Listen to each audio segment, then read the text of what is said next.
Shalom Bapak Ibu, kita bersyukur selalu karena setiap hari kasih-Nya selalu baru. Saya berdoa Tuhan terus memberikan inspirasi, pencerahan kepada setiap kita secara pribadi. Dia boleh berbicara ketika kita mendengarkan renungan firman Tuhan. Kita kembali belajar tentang janji Tuhan kepada gereja di Sardis, bahwa orang yang menang dia tidak pernah berhenti untuk terus sampai pada akhirnya. Saya kembali membacakan dari Wahyu 3 ayat 5. Barang siapa menang, ia akan dikenakan pakaian putih yang demikian.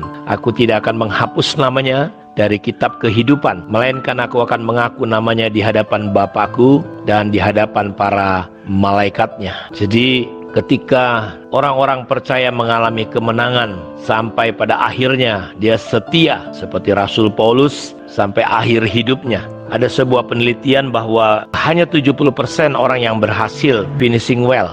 Ini menjadi sebuah peringatan. Banyak hamba-hamba Tuhan atau orang Kristen yang telah memulai dengan roh, tapi dia mengakhiri hidupnya di dalam daging. Orang yang menang adalah dia bisa sampai di garis akhir. Seperti gereja di Sardis, Bapak Ibu ya, kalau mereka menang, Tuhan menjanjikan bahwa mereka akan dikenakan pakaian putih. Ya, menarik sekali. Kata putih itu menggunakan kata leukos, light, bright, brilliant, cahaya, terang, cemerlang. Kita ingat peristiwa ketika anak bungsu menghabiskan kekayaan bapaknya, pakaiannya juga kumel. Dan kalau saudara perhatikan situ, ketika dia pulang, yang pertama dilakukan oleh bapaknya adalah dia menggantikan pakaian si bungsu itu. Orang-orang yang menang pada akhirnya Tuhan akan mengenakan pakaian yang putih.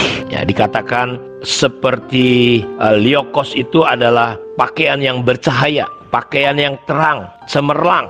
Dalam terjemahan yang lain, dia menggunakan kata putih, sampai putihnya itu menyilaukan. Dia disebut of the garment of angel and of those excited for the splendor of the heavenly state. Pakaian para malaikat, luar biasa. Tuhan janji ketika kita menang, Tuhan memberikan pakaian putih. Dan terjemahan kata liokos ini juga berbicara tentang pakaian para malaikat dan pakaian mereka yang ditinggikan kepada semarak keadaan surgawi. Jadi kalau Bapak Ibu pada acara-acara pesta tertentu, kita menggunakan pakaian-pakaian khusus. Tentu ketika kita menang, saudara disambut, diberi pakaian yang spesial, khusus, semarak pada acara pesta perkawinan anak domba. Kalau saudara teringat ketika satu hari Musa, kalau kita baca sebentar di kitab Keluaran pasal 34 ayat 29-35. Ketika Musa turun dari gunung Sinai, kedua loh hukum Allah ada di tangan Musa. Ketika ia turun dari gunung itu, tidaklah ia tahu bahwa kulit mukanya bercahaya oleh karena ia telah berbicara dengan Tuhan. Ketika Harun dan segala orang Israel melihat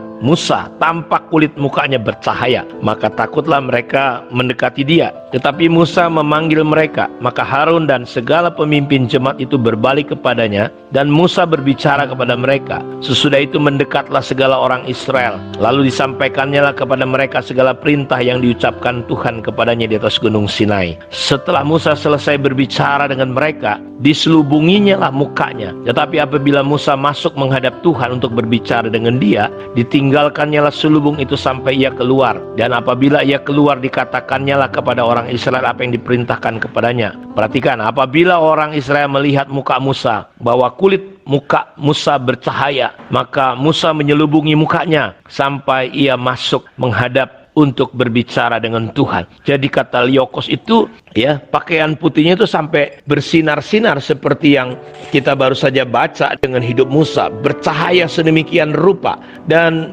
janji Tuhan bagi kita semua yang menang, gereja di Sardis dipakaikan pakaian seperti malaikat bercahaya, luar biasa sekali. Liokos juga punya pengertian pakaian yang berkilap pada perayaan atau acara kenegaraan. Jadi ketika satu hari kita sampai ke titik ini, wah betapa menakjubkan, betapa luar biasa suasananya. Liokos juga punya pengertian pada pakaian putih sebagai tanda kemurnian, bahwa selama kita mengiring mengikut Tuhan, kita berhasil memenangkan semua hal sampai kita memiliki kemurnian. Paulus berkata, setiap orang yang membangun tidak boleh ada dasar lain kecuali Kristus, dan orang yang membangunnya harus memperhatikan bagaimana dia membangun, ya, bukan dengan kayu kering, rumput, jerami yang mudah terbakar, tetapi dengan emas, perak, dan berlian atau batu-batu yang mahal. Jadi pakaian putih ini bicara tentang juga tanda karena saudara memiliki kemurnian. Saya berdoa